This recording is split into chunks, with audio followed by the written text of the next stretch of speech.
Hello all, welcome back to another new video of learn with Bhavna. अब हम आ गए last question of MSO 003। इसके बाद हमारा MSO 003 के अकॉर्डिंग टू मी सारे इंपॉर्टेंट क्वेश्चन, सारे इंपॉर्टेंट टॉपिक्स कंप्लीट हो जाएंगे। लेकिन इसके बावजूद भी अगर आपको लगता है कि कोई टॉपिक मैंने मिस कर दिया या फिर आपके व्यू पॉइंट में कोई टॉपिक इंपॉर्टेंट है, कोई क्वेश्चन इंपॉर्टेंट है, तो आप प्लीज़ कॉमेंट करिएगा। मैं उसके ऊपर भी वीडियो बनाने की पूरी कोशिश करूँगी। हाँ, एक और बात है, मैंने सारे क्वेश्चंस फोल्डर में डाल दिए MSO 003 इग्नोर दिसंबर 2024 के नाम से।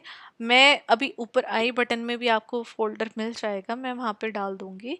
आप प्लीज़ जाके सारी वीडियोस देखिएगा, सारे क्वेश्चन से गो थ्रू करिएगा, आप कोई भी क्वेश्चन मिस नहीं करिएगा, क्योंकि अगर आपने एक क्वेश्चन मिस कर दिया इट मीन्स आपने 20% मार्क्स मिस कर दिए अपने। सो now, starting with question 10, last question of MSO 003. What is civil society and what is its relationship with social movement? हाँ जी, तो हमें बात करनी सिविल सोसाइटी की और कैसे इसके रिलेशन है सोशल मूवमेंट के साथ। नाउ जब हम बात कर रहे हैं सिविल सोसाइटी की, तो हम ऐसी सोसाइटी के बारे में बात कर रहे हैं जो कि स्टेट, मार्केट और फैमिली के बीच में इंटरकनेक्टेड है। ये ऐसी स्टेट है, ऐसी सोसाइटी है जहाँ पे NGOs, non government organization present है, कम्युनिटी ग्रुप्स प्रेजेंट है, सोशल नेटवर्क, एसोसिएशन और ऐसे इंस्टीट्यूशन जो अपने आप में रन कर रहे हैं of the government economic enterprises, वो साथ में वर्क करते हैं विद इन द सोसाइटी। अब सिविल सोसाइटी बहुत इंपॉर्टेंट रोल प्ले करते हैं जहाँ पे सोशली मतलब कि जो डिफरेंट डिफरेंट ग्रुप्स हैं उनको एक साथ लाने में, डेमोक्रेटिक वैल्यूज़ को बढ़ाने में और कलेक्टिव एक्शन प्रोड्यूस करने में सिविल सोसाइटी का बहुत बड़ा रोल होता है। नाउ जब हम बात कर रहे हैं फीचर्स ऑफ सिविल सोसाइटी, एक तो वॉलंटरी एसोसिएशन है। यहाँ पे मेंबरशिप वॉलंटरी मतलब कि खुद से लेने के लिए जो पार्टिसिपेशन है वो शेयर्ड इंटरेस्ट और वैल्यूज और कंसर्न्स के ऊपर बेस्ड होते हैं, राइट। मतलब कि जब हम बात करते हैं वॉलंटियरिंग की, तो वहाँ पे सिविल सोसाइटी का नाम आ जाता है। तो लोग अपने आप से एक्शन ले रहे हैं ताकि वो सोसाइटी को बेटर कर सके या फिर सोसाइटी में एक पॉजिटिव चेंज लाएं। अब इसका एक फीचर आ जाता है ऑटोनॉमी फ्रॉम द स्टेट, मतलब कि ये सिविल सोसाइटी ऑर्गेनाइजेशन अपने आप में इंडिपेंडेंटली ऑपरेट होती हैं और स्टेट कंट्रोल से बहुत ज़्यादा दूर होती हैं। वो मे भी स्टेट पॉलिसी से इंटरेक्ट करें या उनके ऊपर डिपेंड हो, लेकिन अपने आप में वो कंप्लीट एसोसिएशन ऑर्गेनाइजेशन होती हैं। या प्लूरलिज्म भी देखा जाता है। प्लूरलिज्म जैसे सिविल सोसाइटी के जितने भी कैरेक्टरिस्टिक्स हैं वो डाइवर्सिटी ऑफ ग्रुप और different social, cultural and political interest के ऊपर रिफ्लेक्ट करते हैं, राइट। हर सिविल सोसाइटी के जो कैरेक्टरिस्टिक्स हैं वो डिफरेंट हो सकते हैं और वो different social, cultural, political interest के ऊपर रिफ्लेक्ट या उनके ऊपर बेस्ड हो सकते हैं। ये पब्लिक एंगेजमेंट की एडवोकेसी करते हैं, जहाँ पे सिविल सोसाइटी एक ऐसा प्लेटफॉर्म है जहाँ पे public debate, citizen participation in governance की बात कर रही है। Basically betterment of the society की बात सिविल सोसाइटी करती है। नाउ एग्जाम्पल ले लेते हैं हम कुछ सिविल सोसाइटी के, जैसे NGOs हो गई, कम्युनिटी बेस्ड ऑर्गेनाइजेशन हो गई, ट्रेड यूनियंस हो गई, religious institution, professional association, advocacy groups and grass root movements. ये सब सिविल सोसाइटीज़ के अंडर आ जाते हैं या फिर सिविल सोसाइटी के ये सब ब्रांचेस हैं। नाउ जब हम बात करते हैं सिविल सोसाइटी की, तो सोशोलॉजिकली उनको अंडरस्टैंड करना या स्टडी करना क्यों इम्पोर्टेंट है। देखो, सिविल सोसाइटी का एक तो फंक्शनलिस्ट पर्सपेक्टिव है, मैंने आपको पहले भी बताया। फंक्शनलिस्ट मतलब कि जो पॉजिटिव देखते हैं किसी के भी अंदर, तो वो फंक्शनलिस्ट पर्सपेक्टिव के अंदर आ जाता है। तो फंक्शनलिस्ट थ्योरिस्ट क्या कहते हैं, वो सिविल सोसाइटी को बोलते हैं कि एक स्टेबलाइजिंग फोर्स है, मतलब कि कोई भी सोसाइटी है, कोई भी कम्युनिटी, उसको बैलेंस में लेके आते हैं, सोशल इंटीग्रेशन बढ़ा देते हैं, मतलब कि लोग सोसाइटी के अंदर पॉजिटिवली कंट्रीब्यूट करें और एक कोहेजन आ जाता है इंडिविजुअल्स और स्टेट के बीच में, जहाँ पे सिविल सोसाइटी हेल्प करती है सोशल ऑर्डर मेंटेन करने में, ताकि नॉर्म्स, वैल्यूज़ और जो सोशल कैपिटल है वो सारी चीज़ें ध्यान में रखते हुए आगे बढ़े, राइट। तो ये जो फंक्शनलिस्ट पर्सपेक्टिव है वो पॉजिटिव इम्पैक्ट बोल रहे हैं।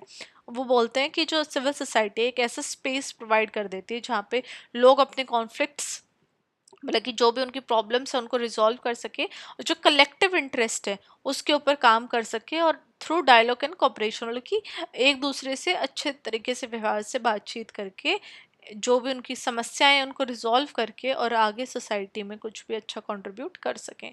नाउ हमारा सेकंड आ जाता है conflict perspective. Again conflict means negative, तो ये नेगेटिव वे से सिविल सोसाइटी को देख रहे हैं। तो ये बोल रहे हैं कि जो सिविल सोसाइटी है एक स्ट्रगल लेके आ रही है वो बिटवीन डिफरेंट सोशल ग्रुप्स, मतलब कि कंपटीशन इंक्रीज हो रहा है डिफरेंट सोशल ग्रुप्स के अंदर, जहाँ पे सिविल सोसाइटी एक चैलेंज भी बन जाती है और री करती है एग्जिस्टिंग पावर स्ट्रक्चर्स को। जितने भी पावर स्ट्रक्चर ऑलरेडी एग्जिस्ट कर रहे हैं उनको फिर से एक बढ़ावा देना, वो सिविल सोसाइटी काम करती है।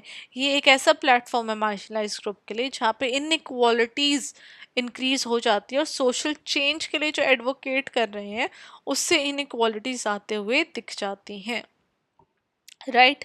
हावेवर जब एलिट ग्रुप की बात करते हैं वो को ऑप्ट करते हैं सिविल सोसाइटी को, ताकि जो उनका डोमिनेंस है वो बरकरार रहे, किसका, एलिट ग्रुप का मार्जिनलाइज्ड ग्रुप्स के ऊपर, राइट। तो ये कॉन्फ्लिक्ट पर्सपेक्टिव था हमारा सिविल सोसाइटी के ऊपर। एक थर्ड हमारे पर्सपेक्टिव आ जाता है, वो है Habermas and the public sphere. अब जो जर्गन हैबरमास थे उन्होंने एम्फसाइज किया कि जो सिविल सोसाइटी है वो एक पब्लिक स्फेयर क्रिएट कर देती है जहाँ पे जो सिटीजन है वो रैशनल क्रिटिकल डिबेट में जुड़ जाते हैं और पब्लिक ओपिनियन को इन्फ्लुएंस करते हैं, स्टेट पॉलिसीज़ को इन्फ्लुएंस करते हैं। तो हैबरमास बोलते हैं कि जो सिविल सोसाइटी है वो डेमोक्रेटिक गवर्नेंस के लिए बहुत ज़्यादा ज़रूरी है, क्योंकि उससे ह्यूमन राइट्स का प्रोटेक्शन बना रहता है। कैसे बना रहता है, जब इंसान अपने अपने पॉइंट्स, अपने ओपिनियन उठाता है और वो अपने ओपिनियंस के थ्रू और लोगों को भी मोटिवेट कर देता है और लोगों को भी एक तरीके से इन्फ्लुएंस कर देता है, तो वो प्रोटेक्शन ऑफ ह्यूमन राइट्स के अंदर आ जाता है। नाउ जब हम बात कर रहे हैं सोशल मूवमेंट्स की, राइट, क्योंकि हमारे जो क्वेश्चन है that is all about, one second, that is all about relationship with the social movement. Now जब हम बात कर रहे हैं सोशल मूवमेंट का, तो पहले आपको एक्सप्लेन करना है कि सोशल मूवमेंट होती क्या है। एक तो ये कलेक्टिव होती हैं और ऑर्गेनाइज एफर्ट होता है ग्रुप ऑफ पीपल का जो कि सोशली पॉलिटिकली या कल्चरली कोई भी चेंज लाना चाहते हैं। ये रिस्पॉन्स होता है जो भी इनजस्टिस या फिर सोशल इनइक्वालिटीज जो चल रही हैं सोसाइटी के अंदर, उसके अगेंस्ट कोई भी पावर स्ट्रक्चर या नॉर्म्स के अंदर कोई भी चेंजेस लेके आना, पॉजिटिव चेंजेस लेके आना, तो वहाँ पे सोशल मूवमेंट्स की बात होती है। अब क्या कैरेक्टरिस्टिक्स होते हैं सोशल मूवमेंट का, एक तो कलेक्टिव एक्शन होता है, क्योंकि सोशल मूवमेंट कलेक्टिव एक्शन की बात कर रही है इंडिविजुअल्स या ग्रुप्स की जहाँ पे सबका सेम गोल होता है। और ये जो ऑर्गेनाइजेशन है, जो ये कलेक्टिव एक्शन है, जो सोशल मूवमेंट है, वो इनफॉर्मल भी हो सकता है और फॉर्मल भी हो सकता है। कैसे, क्योंकि जो मूवमेंट है वो लूजली ऑर्गेनाइज्ड भी हो सकती है या फिर एक फॉर्मल लीडरशिप या स्ट्रैटेजी के साथ भी ऑर्गेनाइज्ड हो सकती है। तो ईदर वे सोशल मूवमेंट्स हो सकती हैं। चेंज ओरिएंटेड होती है because social movement social political और कल्चरल पॉजिटिव चेंज लाना चाहती है, चाहे तो एग्जिस्टिंग इंस्टीट्यूशन के अंदर चेंज लाके या फिर एक न्यू ऑल्टरनेटिव सिस्टम प्रोड्यूस करके, पॉजिटिव सिस्टम प्रोड्यूस करके। अब ये क्या यूज़ करते हैं, प्रोटेस्ट और एडवोकेसी का यूज़ करते हैं। मूवमेंट प्रोटेस्ट का यूज़ करते हैं जहाँ पे डिमॉन्स्ट्रेट करते हैं, पिटिशंस फाइल करते हैं और एडवोकेसी करते हैं कैंपेन की, ताकि सपोर्ट उनको मिल सके और अपने गोल्स को अचीव कर सके। नाउ एग्जाम्पल्स की बात कर लेते हैं सोशल मूवमेंट की। सिविल राइट्स मूवमेंट जो यूएस में हुई थी, that is one of the major example of social movement. Women's right movement is another example of social movement. Environmental movement, extinction rebellion, LGBTQ rights movement, anti globalization movement, तो ये सब social movements के example थे। Now let's talk about relationship between civil society and social movement. I hope आप लोगों को ये भी समझ में आ रहा होगा कि हमें क्वेश्चन को आंसर कैसे करना है। डायरेक्टली हमें जंप नहीं करना है, लेकिन हमें सारे फिनोमेनास को एक्सप्लेन करके फिर उनके रिलेशनशिप के बारे में बात करनी है, राइट, ताकि एग्जामिनर को पता चले हाँ भाई आपको दोनों फिनोमेनास के बारे में नॉलेज है and you can drive a relationship now, right. आपको मतलब कि अगर मैं डायरेक्ट रिलेशनशिप की बात कर देती तो मे बी आप लोगों को भी नहीं समझ में आता, बट मैंने जब दोनों फिनोमेनास की बात की, नाउ वी कैन अंडरस्टैंड कि इन दोनों के बीच में रिलेशनशिप क्या है। नाउ सिविल सोसाइटी और सोशल मूवमेंट क्या बात करते हैं, वो इंटर रिलेटेड है, क्योंकि जो सिविल सोसाइटी है वो एक फ्रेमवर्क प्रोवाइड कर देती है सोशल मूवमेंट्स को कि उनको कैसे काम करना है। और ये रिलेशनशिप हम अंडरस्टैंड कर देते हैं, कर सकते हैं थ्रू डिफरेंट वेज। एक तो हो गया प्लेटफॉर्म फॉर मोबिलाइजेशन, क्योंकि civil society organizational infrastructure provide कर रही है, नेटवर्क प्रोवाइड कर रही है इन सोशल मूवमेंट्स के लिए, ताकि वो मतलब कि सोशल मूवमेंट्स आगे आ सके और फॉलोअर्स की वजह से वो सस्टेन भी हो सके। NGOs, community groups and advocacy networks क्या है, सोशल मूवमेंट के इंक्यूबेटर्स होते हैं। मतलब कि यहाँ पे सोशल मूवमेंट्स डेवलप होते हैं जहाँ पे ये उनको रिसोर्सेज भी प्रोवाइड करते हैं। रिसोर्सेज कैसे, जो लोग सेम थॉट प्रोसेस में बिलीव करते हैं, राइट, वो एज रिसोर्सेज प्ले करते हैं। लीडरशिप यहाँ से मिल जाती है और एक स्ट्रेटेजिक सपोर्ट भी मिल जाता है for these movements, right. For example जब हम वुमेन राइट्स मूवमेंट की बात करते हैं तो ये कोलैबोरेट करते हैं विद फेमिनिस्ट एनजीओज।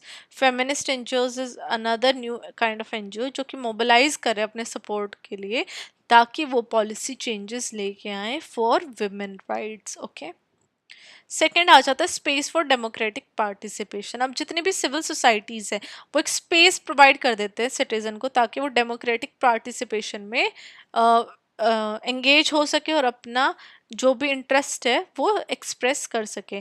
अब ये जो सोशल मूवमेंट्स है ये इन स्पेसेस को यूटिलाइज करते हैं ताकि वो स्टेट पॉलिसीज़ को चैलेंज कर सके, अकाउंटेबिलिटी डिमांड कर सके और सोशल जस्टिस के लिए एडवोकेट भी कर सके। फॉर एग्जाम्पल जब हम सिविल सोसाइटी ऑर्गेनाइजेशन की बात करते हैं तो वो उन्होंने बहुत एक क्रूशल रोल प्ले किया था ड्यूरिंग द अरब स्प्रिंग। ठीक है, अब ये मोबिलाइज प्रोटेस्ट थी और यहाँ पे सिविल सोसाइटी का बहुत बड़ा रोल था। थर्ड पॉइंट आ जाता है नेगोशिएशन विद द स्टेट। अब जितनी भी सोशल मूवमेंट्स है वो सिविल सोसाइटी को एज अ प्लेटफॉर्म यूज करते हैं, राइट, ताकि वो स्टेट के साथ नेगोशिएट कर सके, क्योंकि हमारी जो डिमांड्स होती है वो तो गवर्नमेंट के साथ ही होती है, स्टेट के साथ ही होती है, जो कि पब्लिक पॉलिसी को इन्फ्लुएंस कर सकते हैं। अब जितनी भी सिविल सोसाइटी ऑर्गेनाइजेशन है वो लाइक बिचौलिया जो बोल देते हैं ना, उसको एज ए मेडिएटर का रोल प्ले करती हैं वो सोशल मूवमेंट्स के बीच में और गवर्नमेंट के बीच में, जहाँ पे वो डायलॉग्स मतलब कि एक दूसरे की बातें पहुंचाती है और पॉलिसी रिफॉर्म्स के बारे में भी बात करती हैं। Policy reforms through civil society ही होता है, राइट। अब जितनी भी इन्वायरमेंटल मूवमेंट्स थी उन्होंने गवर्नमेंट पॉलिसीज़ को बहुत ज़्यादा इन्फ्लुएंस किया, चाहे वो क्लाइमेट चेंज पे हो, जिसने कि कोलैबोरेट किया था सिविल सोसाइटी ग्रुप्स के थ्रू एंड इंटरनेशनल ऑर्गेनाइजेशंस के थ्रू, राइट। उसी की वजह से ये सब इन्वायरमेंटल मूवमेंट्स या इन्वायरमेंटल बेटरमेंट चेंजेस देखने को मिले थे। नाउ इसमें फोर्थ पॉइंट आ जाता है लेजिटिमाइजेशन ऑफ सोशल मूवमेंट। जितनी भी सिविल सोसाइटीज़ हैं वो लेजिटिमेट कर देती है एक सोशल मूवमेंट को जब वो ह्यूमन राइट्स की बात करते हैं, डेमोक्रेसी और सोशल जस्टिस की बात करते हैं। फॉर एग्जांपल जब हम एंटी करप्शन मूवमेंट की बात कर रहे हैं इंडिया में, जो कि अन्ना हजारे ने स्टार्ट की थी, तो उन्होंने ऑल ओवर द इंडिया काफ़ी ज़्यादा सपोर्ट गेन कर लिया था और लेजिटिमेट हो गई थी वो उनकी मूवमेंट, क्योंकि सिविल सोसाइटीज़ का इन्वॉल्वमेंट देखने को मिला था। उन्होंने क्या बोला था गवर्नमेंट को, हमें ट्रांसपेरेंसी एंड गुड चाहिए, ट्रांसपेरेंसी चाहिए हमें, एक हमें विजिबिलिटी हो कि आप बीइंग गवर्नमेंट आप कर क्या रहे हो हमारे बेटरमेंट के लिए, राइट। तो जब सिविल सोसाइटी आ जाती है तो वो मूवमेंट अपने आप में लेजिटिमेट मतलब कि करेक्ट बन जाती है, उसका कहीं पे भी रॉन्ग इंटेंशन नहीं होते हैं। जब हम बात कर रहे हैं इन सब की तो हम चैलेंजेस की भी बात कर लेते हैं। एक तो कोऑप्टेशन बाय एलिट्स होता है। जितनी भी सिविल सोसाइटी ऑर्गेनाइजेशन है वो मे भी पॉलिटिकल पार्टीज या इकोनॉमिक एलिट के साथ इन रिलेशन हो, जहाँ पे support in grass root movements के लिए बहुत ज़्यादा चैलेंजेस फेस करने के लिए मिल सकते हैं। कुछ केसेस में जो एनजीओज हैं वो फंडिंग और डोनर्स के इंटरेस्ट को देखते हैं, राइट। एनजीओज देखते हैं कि हमें कौन फंड कर रहा है, हमें कौन पैसे भेज रहा है, और हम उनकी जो मूवमेंट्स है, जो उनका आइडियोलॉजी है, हम उनको सपोर्ट करें rather than grass root activism. Second आ जाता है फ्रेगमेंटेशन एंड कंपटीशन। अब सिविल सोसाइटी कई बारी टुकड़ों में बट जाती है, जहाँ पे different different organization different different agendas के साथ काम कर रही होती है। इसकी वजह से कंपटीशन बहुत ज़्यादा हो जाता है, या फिर लैक ऑफ कोऑर्डिनेशन हो जाता है within the civil society and within the social movement. For example, जब हम एनवायरमेंटल और लेबर मूवमेंट्स की बात करते हैं तो कई बार उनके अंदर कॉन्फ्लिक्ट्स आ जाते हैं, जो कि उनके कलेक्टिव एक्शन के अंदर डिफरेंसेस ले आते हैं, कलेक्टिव एक्शन पे एक क्या बैरियर सा क्रिएट कर देते हैं। थर्ड पॉइंट आ जाता है हमारा स्टेट रिप्रेशन का। अब सिविल सोसाइटी में भी और सोशल मूवमेंट में भी स्टेट रिप्रेशन देखने को मिल सकता है, शायद वो रेस्ट्रिक्शन के बेसिस पे हो, या फ्रीडम ऑफ असेंबली, सेंसरशिप, या सर्विलेंस के तौर पे हो। जितने भी अथॉरिटेरियन रिजीम है वो सिविल सोसाइटी को कई बार टारगेट करते हैं, क्यों, ताकि वो उन सोशल मूवमेंट्स को कमज़ोर कर सके, और वो सोशल मूवमेंट्स वहीं के वहीं ख़त्म करने की भी कोशिश करते हैं अथॉरिटेरियन रिजीम्स, राइट। अब लास्ट में हमारा पैराग्राफ आ जाता है कंक्लूजन का। तो कंक्लूजन में मैंने बेसिकली लिखा है कि जो हमारी सिविल सोसाइटी और सोशल मूवमेंट्स है वो दोनों बहुत इंपॉर्टेंट पॉइंट्स हैं, बहुत इंपॉर्टेंट चीज़ें हैं, ताकि एक डेमोक्रेसी हमारी कंटिन्यू रहे, सिटीज़न का पार्टिसिपेशन भी हो, सोशल जस्टिस हो, और किसी के भी एक्शन की अकाउंटेबिलिटी हो, तो वो थ्रू सिविल सोसाइटी और सोशल मूवमेंट ही हो सकती है। जब हम बात कर रहे हैं सिविल सोसाइटी की, तो वो एक इंस्टीट्यूशनल फ्रेमवर्क प्रोवाइड कर देती है, रिसोर्सेज देती है सोशल मूवमेंट्स के लिए, और सोशल मूवमेंट्स एनर्जी और मोमेंटम के साथ सिविल सोसाइटी के सपोर्ट के साथ जितनी भी अन्याय हो रहा है, राइट, उनको चैलेंज करती है, और चेंज के लिए, पॉजिटिव चेंज, बेटरमेंट के लिए वो आगे अपनी आवाज़ उठाते हैं। एक साथ मिलके ये दोनों सिविल सोसाइटी और सोशल मूवमेंट्स बहुत इंपॉर्टेंट रोल प्ले करते हैं सोशल, पॉलिटिकल और कल्चरल पॉजिटिव ट्रांसफॉर्मेशन लाने के लिए सोसाइटी के अंदर। तो ये था हमारा question civil society and social movements के ऊपर। बहुत इजी क्वेश्चन है, हाँ कुछ टर्म्स है वो आपको याद रखने हैं, एग्जाम्पल्स आपको याद रखने हैं, ताकि आप और बेटर परफॉर्म करें एग्जाम में और आपके बेटर स्कोर हो, राइट। जितने भी मैं आपको ये टिप्स दे रही हूँ, मैं सिर्फ आपको दे रही हूँ ताकि आप और अच्छे मार्क्स गेन पाएँ कर पाएँ। अगर 20 मार्क्स का क्वेश्चन है, वहीं पे एग्जामिनर अगर आपको सोच रहा है नहीं मुझे तो इसको 12-13 देने, क्योंकि मैक्सिमम 12-13 नंबर ही मिलते हैं हर बच्चे को, तो मेरा एम है इन आंसर्स के थ्रू कि आपको एटलीस्ट 16 तक तो मैं पहुंचा दूं, 16-17 तक तो आप इजीली ला सकते हैं, अगर आप ये मेरी सारी टिप्स, सारी जो मैं आपको अंडरलाइनिंग की जो बातें बता रही हूँ वो इसलिए बता रही हूँ ताकि आप और बेटर मार्क्स अचीव कर सकें। सो ये थी मेरी MSO 003 का लास्ट क्वेश्चन। इसके अलावा भी अगर आपको लग रहा है कि मैंने कोई क्वेश्चन मिस कर दिया, कोई इंपॉर्टेंट टॉपिक जो आपकी नज़र में है, तो वो आप प्लीज़ मुझे कमेंट करके बताना। आई विल मेक श्योर कि मैं उसके ऊपर वीडियो बनाऊँ। And study well, study hard. I will see you next video. अब हम स्टार्ट करेंगे MSO 004। Again I will try कि मैं 2 दिन में कंप्लीट कर दूँ MSO 004। मैंने कंटेंट बना लिया है, जस्ट मुझे वीडियो बनानी है उसको अच्छे से प्रेजेंट करके। So I will see you next video. Till then support ऐसे ही बनाए रखिए, चैनल को सब्सक्राइब कर दीजिए, अपने फ्रेंड्स के साथ वीडियो शेयर कीजिए ताकि वो भी अच्छे से परफॉर्म करें।